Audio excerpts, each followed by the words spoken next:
मैं चित्राल गया तो वहाँ पर हसीनाओं का बाजार लगा हुआ था, जहाँ पर 50,000 में दुल्हनें फरोख्त हो रही थी। मैं कुंवारा था। एक बड़ी हसीन लड़की मुझे 40,000 डिस्काउंट पर मिल गई। निकाह के बाद 5 दिन वहाँ पर इसको इस्तेमाल करता रहा। फिर छठा दिन हुआ तो इसने बिस्तर अलग कर लिया। मैं सो गया। आधी रात को इसने मेरी चीखें। मैं बहुत खुश था। मेरा निकाह एक निहायत हसीन खूबसूरत लड़की से हो रहा था। मैं आम सा लड़का था। कभी तसव्वुर भी नहीं किया जा सकता था कि कोई इतनी नाजुक हसीन लड़की मेरी हो सकती है। मेरी निस्बत मेरी होने वाली बीवी का रंग बहुत चमकता धमकता था और इसकी आंखें भी नीलो गो मायल थी।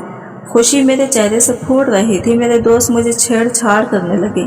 तुम तो छुपे रुस्तम निकले, सच बताओ, क्या तुम पहले से यही सोचकर यहाँ आए थे? मेरे दोस्त तजस्सुस से पागल हो रहे थे। इनकी बात पर हंस पड़ा था। मैं तो सिर्फ दोस्तों के साथ चित्राल घूमने गया। वहां जाकर खबर हुई कि इन दिनों कैलाश की वादी में ऊंचाऊ मेला का मौसम था।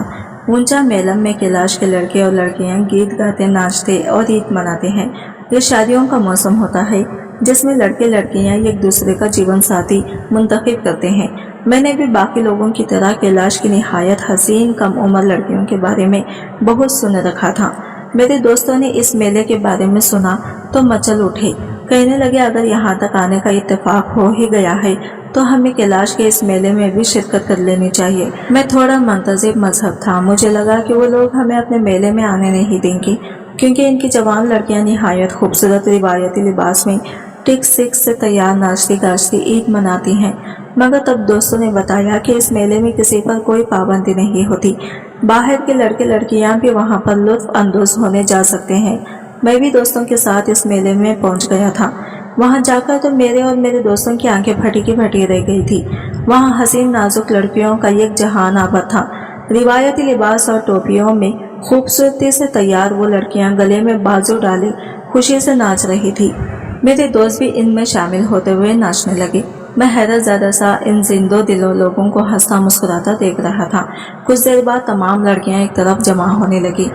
हमने वहां खड़े लड़के से पूछा, इनको क्या हुआ? कहने लगे, ये लड़कियां अपने लिए दूल्हे की तलाश में यहाँ आई थी। हम इस मेले में अपने लिए हमसफर ढूंढते हैं। इनकी मर्जी और पसंद से शादियां की जाएगी। मैंने हैरत से कहा, इनको लड़का पसंद करने की इजाज़त है? वो कहने लगा, जी हाँ, जिसको जो भी लड़का पसंद आएगा वो इसके साथ शादी कर लेगा। हमारे वालिदैन इस बात की पूरी इजाज़त देते हैं। हम हैरान हुए क्योंकि हमारे यहाँ इस बात को गैरत का मसला बना दिया जाता था। मेरा दिल पूरी शिद्दत से धड़क उठा था। वो एक से बढ़कर एक हसीना खूबसूरत लड़कियां थी। इनके रंग सूरज की रोशनी में चांद की तरह दमक रहे थे। मैंने मजाकन दोस्तों से कहा, अगर वो लड़कियां अपने लिए दूल्हे तलाश कर रही हैं तो फिर हमें भी किस्मत आजमाई करनी चाहिए। क्या खबर किसी के दिल में हम उतर जाएं। मैं दोस्तों को उकसा रहा था। सच तो ये था कि मैं कैलाशी लड़के से निकाह कर लेना चाहता था। वहीं खड़े खड़े लड़कियों को देखते हुए मेरे दिल में हसरत सी पैदा हो गई थी कि मेरी बीवी भी ऐसी हसीन होनी चाहिए। मेरा दोस्त कहने लगा, 50,000 कहाँ से लाओगे? एक दुल्हन की कीमत 50,000 है। हमारे पास इतने पैसे नहीं हैं कि हम अपने लिए यहाँ से दुल्हन पसंद कर लें। इसीलिए दूर दूर से आंखें ठंडी करो और वापस चलो। मेरे दोस्त मुझे हकीकत से आगाह कर रहे थे, जबकि मैं 50,000 की रकम का सुनकर ठटक गया। बहाने से मैंने अपने बटुए का निकाला और पैसे चेक करने लगा। मैं अपनी तालीम के साथ साथ अलग से ऑनलाइन कमाई भी करते था। दोस्तों के साथ घूमने फिरने के लिए मैंने अच्छी खासी रकम जमा की थी ताकि मैं सफ़र में किसी मुश्किल का शिकार ना हो। मुझे लगा वही रकम मेरे काम आ सकती है, मगर रकम गिनने के बाद मुझे मायूसी हुई। मेरे पास तो सिर्फ 40,000 थे। कुछ रकम मैं पहले चित्राल आने तक खर्च कर बैठा था। मेरी नज़र बार बार इन खूबसूरत लड़कियों की तरफ जा रही थी। मेरी नज़र एक लड़की पर जम गई थी। वो दुबली पतली कम उम्र लड़की थी। इसकी रंगत बहुत शिफाफ थी और निहायत लंबे बाल थे जो मेंढियों की सूरत बंधे हुए थे। सर पर चित्राल की रिवायती टोपी रखी वो बहुत मासूम लग रही थी। इनका बार बार शर्माना और हंसना मेरे दिल में उतर रहा था। मैं बेकरार सा उठ खड़ा हुआ। दोस्तों ने पूछा तो कॉल का बहाना करके मैं वहां से चला गया। जिंदगी में पहली बार तो लड़की नहीं देखी थी। यूनिवर्सिटी में भी साथ कई खूबसूरत लड़कियां पढ़ती थी, मगर कैलाश की वो लड़की मेरे दिल में घुस गई थी। मैं बहाने से इसके पास गया और इससे सलाम दुआ बढ़ाने लगा। वो एतमाद से मेरी हर बात का जवाब देने लगी। मैंने बहुत कोशिश की कि मैं इसकी नज़र में ठहर जाऊं, मैं चाहता था वो खुद मुझे पसंद कर ले। मेरे पास 50,000 न थे, मगर 40,000 में इसी वक्त देने को तैयार था। मैं बहुत खूबसूरत नहीं था, मगर अच्छा पहनावा और नरम लहजे मुझे लड़कियों में मकबूल करता था। वो लड़की भी मेरी तरफ मुतवज्जा हुई थी। मैंने पसंदीदगी का इजहार किया तो इसने मेरी शादी की ऑफर कबूल कर ली। पैसों की बात हुई तो पता चला वो 50,000 शादी के खर्च के लिए लेते थे। मेरे पास 40,000 थे, उन्होंने वही ले लिया और शादी तय कर दी। मगर निकाह का मरहला आया तो मैं होश में आया। कैलाश के लोगों का मजहब इस्लाम नहीं था। अब मुझे फिक्र होने लगी कि मैं इस लड़की को कैसे अपने निकाह में लूँगा, जबकि इसका मजहब इस्लाम नहीं था। मैं अपने मजहब से पीछे नहीं हट सकता था। मेरी परेशानी जानकर वो लड़की बोली, हमारे लिए मजहबी मानी नहीं रखता। अगर आज मैं कैलाश की किसी फर्द से शादी करती तो मेरा यही मजहब रहता और मैं अपनी मजहबी रसूमात के मुताबिक इसको अपना शौहर बनाती। मगर तुम मुसलमान हो, तुम चाहो तो मुझे कलमा पढ़ाकर मुसलमान कर सकते हो। मैं तुम्हारे साथ तुम्हारी रसूमात के मुताबिक ही शादी करूंगी। ये सुनकर तो मेरी सारी फिक्र हवा हो गई थी। मैं भागते हुए अपने दोस्तों के पास पहुंचा। जब मैंने इन्हें अपने निकाह का बताया तो वो सब बेयकीनी से मुझे देखने लगे। इन्हें लगा मैं मजाक कर रहा हूँ। तुम्हें भी जो लड़की पसंद आई इससे जाकर बात करो, दोस्ती बढ़ाओ। हो सकता है कि बगैर पैसों की वो लड़की मान जाए, क्योंकि यहाँ पर लड़की और लड़का जो भी एक दूसरे को पसंद कर ले वो निकाह कर रहे हैं। मैंने अपने दोस्तों को उकसाया तो एक दोस्त मुझसे कहने लगा, तुम तो पागल हो, हसीन सूरत के दीवाने हो रहे हो। तुम्हें क्या खबर इन कैलाशी लड़कियों के बारे में, कैसी कैसी कहानियां मशहूर हैं। शादी अगर एक दिन का खेल होती तो हम भी जरूर कर लेते, मगर ये उम्र भर का फैसला है। तुम एक अनजान मजहब और अनजान जगह की लड़की को जब अपने घर ले जाओगे तो सोचो कैसे अपने वालिद को इसके बारे में बताओगे। मैंने सर झटक दिया। मैंने कहा, मुझे कोई परेशानी नहीं, मैं लड़की को मुसलमान करके इससे निकाह करूँगा और वापस मुझे ज़्यादा वजाहत देने की ज़रूरत नहीं है। तुम जानते हो मेरी वालिदा की चंद साल पहले ही वफात हो चुकी है। मेरे वालिद तो पहले ही समझ नहीं पाते कि मेरा रिश्ता कैसे और कहाँ करें।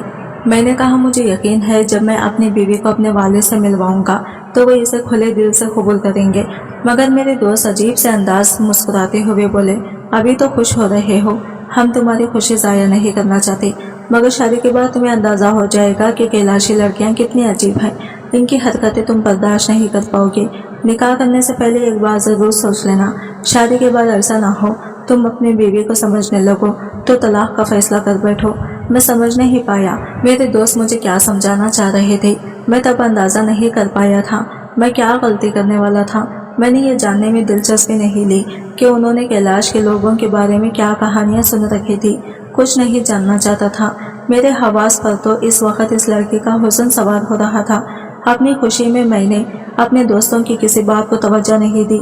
मैंने कहा, मैं सब संभाल लूँगा। वैसे भी लड़कियां शादी के बाद बदल जाया करती हैं। मैं पर यकीन था कि कैलाश की जिंदा दिल मासूम लड़की मेरी बीवी बनकर मेरी जिंदगी को हसीन बना देगी। मगर मेरे दोस्त ना जाने क्या इशारे कर रहे थे। इस वक्त मैंने इन्हें ज़्यादा तवज्जो नहीं दी। मेरे दिल में कहीं हल्का सा ये ख्याल भी सर उठा रहा था कि मेरे दोस्त जलन का शिकार हो रहे थे। वो कैलाशी लड़कियों को देखकर आहें भर रहे थे, मगर इनके पास इतनी रकम ना थी कि वो किसी लड़की को पसंद कर सकते। मेरी किस्मत अच्छी थी कि मुझे 40,000 डिस्काउंट पर मेरी पसंद की लड़की मिल गई थी। मैं अपनी होने वाली बीवी के पास गया। इसका नाम रायना था। रायना ने मुझसे कहा कि तुम मुझे कलमा पढ़ा दो, मैं मुसलमान हो जाऊंगी, मगर हमारी शादी आज नहीं हो सकती। तुम्हें 2 दिन इंतजार करना पड़ेगा। मैं हैरान हुआ। मैंने तो सुना था कि लड़कियां लड़का पसंद आते ही इससे निकाह कर लेते हैं। कहने लगी, ऐसा ही है, मैं तुमसे निकाह करूंगी और मुझे कोई भी मना नहीं करेगा, मगर इससे पहले हमारी यह खास रिवायत है, इसके बाद मैं तुम्हें मिलूंगी। मैंने कहा, ऐसे क्या रिवायत है? कहने लगे, मैं आज घर जाकर अपने घर वालों को यह पैगाम दे दूंगी कि मैंने अपने लिए लड़का पसंद कर लिया है और इसके साथ मैं भाग रही हूँ। तुम मुझे लेने आ जाना, मैं तुम्हारे साथ घर से भाग जाऊंगी। लड़की की बात सुनकर मुझे झटका लगा। भौंकला कर बोला, तुम्हें घर से भागने की क्या ज़रूरत है?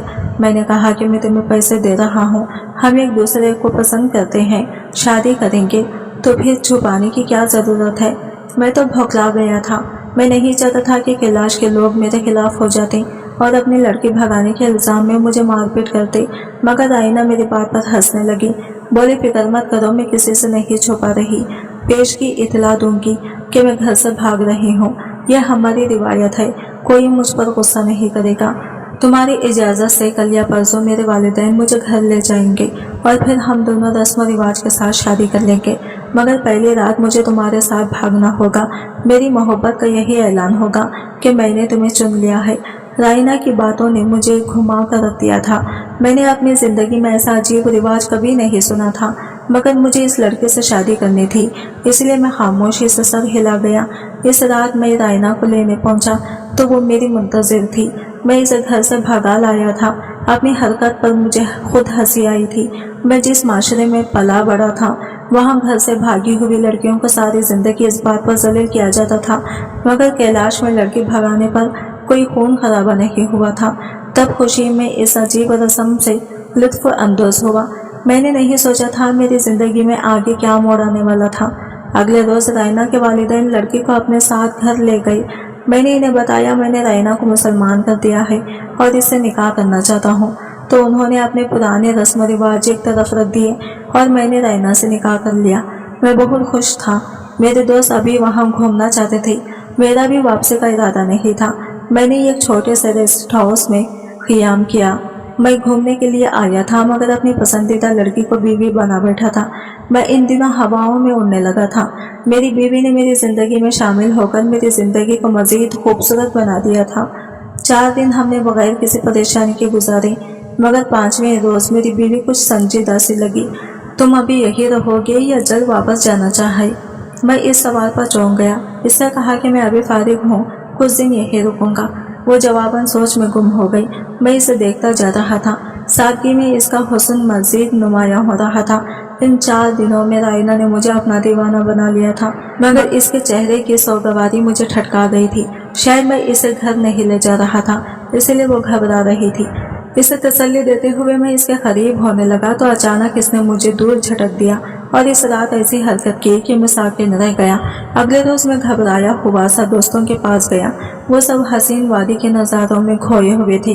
मुझसे पूछने लगे तुम्हारी शादी कैसे गुजर रही है। मैं परेशान था। दोस्तों से पूछा कि ये निकाह से पहले मुझे कैलाशी लड़कियों के बारे में क्या बताना चाहते थे। मेरी दोस्त ठटक गए। शादी के 4 दिन बाद में उड़े हुए हवासों के साथ इनसे सवाल कर रहा था। इनकी हैरत बिजा थी। कहने लगे तुम्हें क्यों ज़रूरत पड़ गई? लगता है तुम्हारी बीवी ने अपनी असलियत जाहिर कर दी है। इनकी बात पर मुझे गुजरी रात का लम्हा याद आया जब मेरी बीवी ने मुझे झटक दिया था और अपना सामान बांधकर घर से चली गई। वो जाते जाते बोली मैं तुमसे 1 हफ्ते बाद मुलाकात करूंगी। मैं घबरा गया था। इसे रोकने की कोशिश की। पूछता रहा वो कहाँ गई है, मगर वो तेजी से एक गाड़ी में बैठी वहाँ से जा चुकी थी। मैं ये भी नहीं जान पाया कि मेरी बीवी कहाँ गई थी। वो बहुत जल्दी में लग रही थी। मैं ये बात अपने दोस्तों को नहीं बता पाया। मैं नहीं चाहता था कि मेरे दोस्त इस बात पर मेरा मजाक उड़ाते, मगर मुझे एहसास हो गया कि मैं गलती कर बैठा हूँ। मैंने एक मेले में नाचती हुई लड़की को पसंद किया था, मगर मेरे लिए इसके माजी को कोई अहमियत नहीं थी।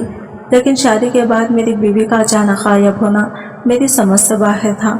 2-3 रोज़ मैं बीवी का इंतज़ार करता रहा। इसकी कोई खबर नहीं हुई। इसके घर जाकर पूछा तो इसकी माँ लापरवाही से बोली राइना विशाली गई होगी। मैं नहीं जानता था वो किस जगह का जिक्र कर रही थी, मगर मुझे तो इनका रवैया बुरा लग रहा था। मैं बददिल हो गया। सोचा जिस शादी की बुनियाद ही इतनी बुरी थी वो कामयाब कैसे होती। मैंने अपनी शादी के बाप को खबर तक नहीं दी थी। कई मर्दों के दरमियान नाचती गाती लड़की अनजान लड़के की मोहब्बत पर ईमान ले आई। इज्जत से निकाह करने के बजाय हम घर से भागे थे। 4 दिन वो लड़की ठीक रही थी, मगर फिर अचानक बदल गई। मेरा दिल टूट गया। दोस्तों से वापस चलने का कहा। मेरी खामोशी मेरे दोस्तों पर सब वाज़ा कर गई थी।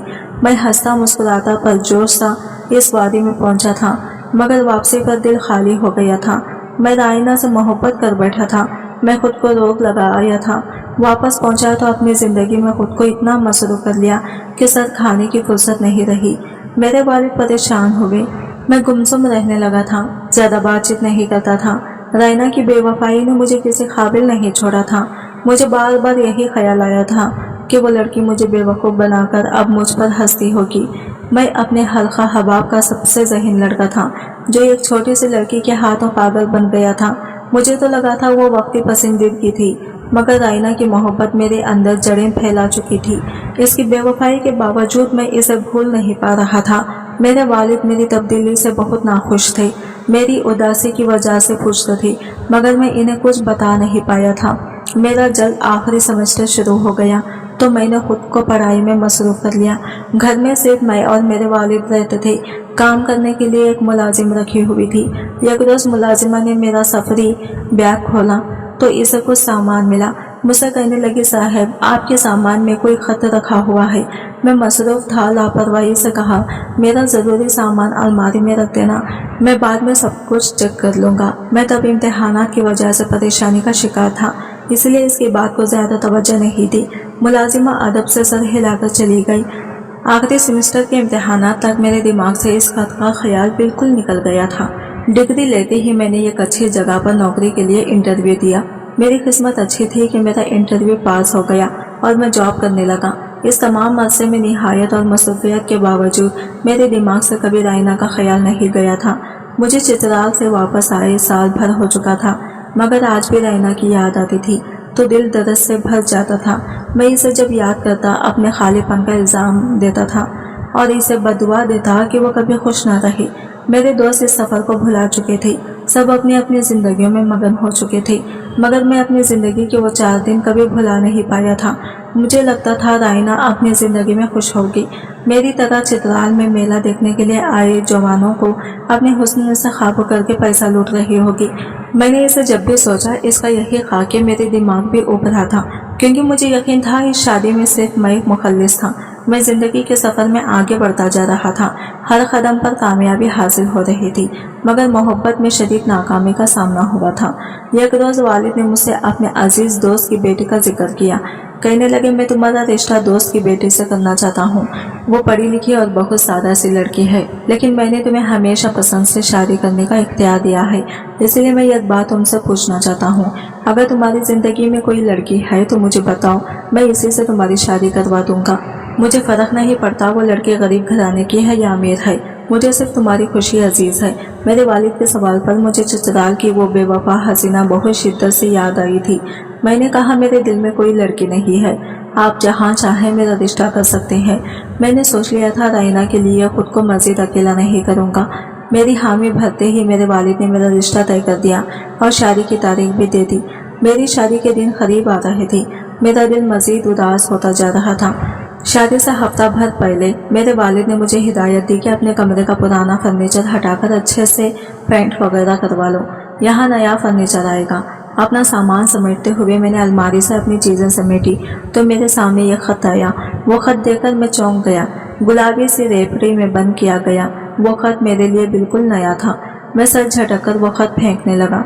जब वो मुझे अचानक याद आया, मुझे मुलाजिमा ने सफरी बैग से निकले किसी खत का जिक्र किया था। मेरा दिल बुरी तरह धड़क उठा। एक लम्हे में मुझे समझ आया था कि वो खत मुझे रायना ने दिया होगा। मैंने कांपते हाथों से खत खोला। इसमें अदब के साथ रायना ने यह पैगाम लिखा हुआ था, मैं चंद रोज़ के लिए वैशाली जा रही हूँ, तुम अभी चित्राल में ही मौजूद हो, इसलिए फिक्र मत करना। हमारी ये निहायत पुरानी रिवायात है। नापाकी की हालत में हम कैलाशी लड़कियों घरों में नहीं रहती, हम वैशाली नाम की एक बड़ी सी इमारत में रहती हैं। तुम चाहो तो मुझे वैशाली में मिलने आ सकते हो, मगर तुम मुझे छू नहीं सकते। मैं तुम्हारे आने का इंतज़ार करूँगी। रायना का वो पैगाम पढ़कर मेरे दिमाग में झमका हुआ था कि इसकी माँ ने भी इसी जगह का जिक्र किया था। जब मैंने कैलाश में वैशाली नाम जगह की मालूमात गूगल पर सर्च कर दी तो मेरे सामने सब वाज़ा होता गया। वो सियाह दीवारों की एक बड़ी सी इमारत थी। कैलाश की लड़कियां अपनी पुरानी रिवायत के मुताबिक मखसूस अयाम वैशाली के अंदर रहकर गुजारती थी। हत्ता कि लड़की माँ बनती तो बच्चा पैदा होने के बाद 10 रोज़ वो इसी वैशाली में ही गुजारती थी। वैशाली को मुक़द्दस जगह माना जाता था। मर्दों को वैशाली की दीवारों को छूने की भी इजाज़त न थी। अपनी औरतों को सामान पहुंचाने या मिलने के लिए मर्द को जाने की इजाज़त थी, मगर बिना छुए सामान दिया जाता था। वैशाली में रिहाइश के दौरान औरतों को इसका शौहर भी छू नहीं सकता था। खत पढ़कर मैं अपनी जगह जामिद बैठा रह गया था। रायना चंद रोज़ के लिए वैशाली गई थी, वो मुझे सब बता कर गई थी। फिर भी मैं इसे बेवफा और ना जाने क्या क्या कहता रहा। परेशानी की बात तो ये थी कि मैं इस लड़के से निकाह करके वहाँ अकेला छोड़ आया था। मैं भी पलटकर इसे नहीं मिला। इस खत का मुझे 1.5 सालों में कभी ख्याल ही नहीं आया। मैंने इतना वक्त जाया कर दिया था। राइना की याद में पागल होता रहता था। कभी जान नहीं पाया कि वो वैशाली में तन्हा रहते हुए मेरा इंतजार करती रही होगी। मेरी आंखों में बेख्तियार आंसू आ गए थे। मेरा दिल चाहा इसी वक्त उड़कर कैलाश पहुंच जाऊं और राइना से अपने किए की माफी मांगकर इसे अपने पास ले आऊं। मैं बेकरार सा उठ खड़ा हुआ। इसी वक्त अपने वालिद के पास गया। वो मेरी शादी के इंतजामात में मसरूफ थे। मैं कुछ रोज के लिए चित्राल जाना चाहता हूँ। मेरे अचानक जुमले पर मेरे वालिद ने ठटक कर मुझे देखा। 1 हफ्ते बाद तुम्हारी शादी है। घर में शादी की तैयारियां हो रही हैं। तुम्हें चित्राल अचानक क्या काम पड़ गया? मेरे वालिद ने हैरत से सवाल किया। प्लीज मुझे जाने की इजाजत दे दें। मेरा जाना बहुत जरूरी है। अगर मैं अब भी ना गया तो बहुत देर हो जाएगी और मैं सारी जिंदगी पछताता रहूंगा। मुझे कभी चैन नहीं मिलेगा। मुझे एक बार जाने दें। मैं अपने वालिद से मिन्नतें करता। बेसाख्ता रो पड़ा था। वो भौंकला गई। अपनी बाशौर जिंदगी में पहली बार मैं इस तरह अपने बाप के सामने किसी बात पर रो रहा था। घबराओ मत बेटा, मैं फिर से सब संभाल लूंगा। अगर तुम्हारा जाना बहुत ज्यादा जरूरी है तो तुम चले जाओ। मेरे वालिद ने इजाजत दे दी। मैंने अपने चंद जोड़े रखे और फौरन टिकट करवाकर चित्राल की तरफ रवाना हो गया। मैं जानता था वो बहुत लंबा सफर था, मगर मैं पहली फुर्सत में राइना के पास पहुंचना चाहता था। चित्राल की वादी कैलाश में कदम रखते ही मैं सीधा राइना के घर पहुंच गया। मेरी दस्तक देने पर राइना के वालिद बाहर आए। वो बहुत बुजुर्ग और कमजोर लग रहे थे। मुझे देखकर ठटक गए। फिर इनके चेहरे पर नफरत भरे तासरात फैले थे। मैं शर्मिंदगी से सर झुका गया। मैं जानता था अपनी बेटी की बेवक्ती पर वो दोनों मुझसे नफरत करते होंगे। मैंने बात करने की कोशिश की तो बूढ़ा बोला, हमारा तुम्हारा तुमसे कोई ताल्लुक नहीं रहा। तुम यहाँ क्या लेने आई हो? मैं गिड़गिड़ाने लगा। मुझे बात करने दे। मैं राइना से मिलना चाहता हूँ। मैं गलतफहमी का शिकार हो गया था, मगर मैं राइना को तलाक नहीं दी थी। मैंने कहा मैं आज भी इसे अपनाने को तैयार हूँ। वो मेरी बीवी है। मुझे एक बार मेरी बीवी से मिलने दे। मैंने रोते हुए मिन्नतें की तो मैं बूढ़ा मुझे खाली खाली नजरों से देखने लगा। बोला, अगर तुम किसी गलतफहमी का शिकार होकर रह गई थी तो आने में बहुत देर करती है, क्योंकि हमारी बेटी राइना का चंद माह पहले इंतकाल हो गया है। यह खबर मेरे सर पर बिजली की तरह गिरी थी। मैं फटी फटी आंखों से इस बूढ़े को देखने लगा। मेरे हवास एकदम उड़ गई। मुझे इस बात पर यकीन नहीं है। मैं जानता हूँ आप मुझे झूठ बोलकर यहाँ से भेजना चाहते हैं। मुझे एक बार राइना से मिलने दें। मैं माफी मांग लूंगा। मैं तड़पने लगा। मेरी हालत गैर होने लगी। वो बूढ़ा तरस खाकर मुझे अंदर ले गया। तब इन लोगों ने मुझे पूरी तफसील बताई। राइना वैशाली से लौटी तो कितने रोज मेरा इंतजार करती रही थी। इसने मुझे बहुत तलाश किया। कई माह तक इसने इंतजार किया कि मैं लौट आऊंगा। इसे यकीन था मैं इसे कभी अकेला नहीं छोड़ूंगा, मगर आहिस्ता आहिस्ता इसका इंतजार खत्म होने लगा। मेरी सास ने बताया कि राइना माँ बनने वाली थी। वो तुम्हें यह खबर देना चाहती थी, मगर तुमने ना अपना पता बताया ना ये अपना नंबर दिया था। तुम ऐसे गए कि हमें तुम्हारा कोई सुराग ही नहीं मिला। बच्चे की पैदाइश के बाद राइना 10 दिन वैशाली में रही तो वही क़ियाम के दौरान इसकी मौत हो गई। बच्चे को हम अपने पास ले आए थे और राइना को वादी से कुछ दूर जमीन में दफना दिया, क्योंकि वैशाली में क़ियाम के दौरान जो लड़कियां मरती थी इनको बाकायदा रस्मों के साथ नहीं दफनाया जाता था। ये सुनकर मेरे पूरे वजूद में अजियत फैल गई थी। मैं इस मासूम लड़की को अपनी जिंदगी में शामिल कर चुका था। वो मेरी बीवी थी, मगर फिर भी ऐसी लावारिस मौत मरी थी। मुसलमान होने के बावजूद कैलाश में रहने की वजह से वो अपने पुराने रिवाजों पर चलती रही। इसे ना जनाजा नसीब हुआ था ना ही गुस्ल कफन दफन। मैं फूट फूट कर रो रहा था। मुझे तब समझ आई कि मेरे वजूद के अंदर बेचैनी से क्यों भरी रहती थी। मुझे लगता था मुझे राइना की बेवफाई रुलाती है। मैं तन्हाई जानता था। मुझे इसकी आहें बेसुकून करती थी। मेरी ज़मीर पर बोझ पड़ गया था। मैंने राइना के माँ बाप से बहुत मिन्नतें की। मैं अपने बच्चे को एक नज़र देखना चाहता था, मगर बूढ़े ने साफ इनकार कर दिया। कहने लगे, कैलाश की कई बेटियों की शादी का यही अंजाम हुआ है जो राइना का हुआ। तुम मर्द ऐसा ही करते हो। हम कमज़ोर हैं। हमारी बेटी की निशानी हमारे पास है। अगर हम तुम्हें बच्चा दिखा दें तो तुम हमसे छीन कर ले जाओगे। हमें यकीन नहीं है तुम्हारी कहानी में कितना सच है। हम अब अपने बच्चे को तुम्हारे हवाले नहीं करेंगे। मेरी मिन्नतों पर भी वह नरम नहीं पड़े थे। मजबूरन मुझे खाली हाथ लौटना पड़ा था। मैं अपनी शादी से एक दिन पहले घर वापस पहुंचा था। मेरी हालत इतनी खराब हो रही थी कि मेरे वालिद घबरा गए। मैं गुमसुम सा कमरे में पड़ा रहा। घर में हर तरफ शादियाना बज रहे थे। मेरा पूरा खानदान जमा था। मेरे वालिद मुझसे बार बार पूछने लगे, तुम्हें क्या परेशानी है? चित्राल में तुम्हारे साथ ऐसा क्या हुआ कि तुम इतनी उजड़ी हुई हालात में वापस लौटे हो? मैं अपने वालिद को तब भी कुछ नहीं बता पाया। मैंने इनके हाथ पकड़कर रोते हुए इल्तिजा की, मेरी शादी मत करें, मैं शादी के काबिल नहीं हूँ। मैं किसी भी लड़की को इज्जत भरी जिंदगी देने के काबिल नहीं हूँ। मैं रो रहा था। बराए मेहरबानी मुझ पर एहसान करें। मेरे वालिद साकित रह गए। मेरी शादी एक रोज पहले खत्म हो गई थी। मेरे वालिद के दोस्त ने मेरे वालिद को इतनी बातें सुनाई कि वो निदामत से सर झुकाकर रह गए। मैं इस मामले में बिल्कुल बेबस हो चुका था। मेरी फिक्र में घुलते घुलते मेरे वालिद एक माह के बाद वफात पा गए। इनकी वफात को भी अब 5 साल गुजर चुके हैं। मैं अपने घर में अकेला रहता हूँ, कामयाब इंसान हूँ, मगर आज भी मेरी जिंदगी वैसे की वैसी ही है।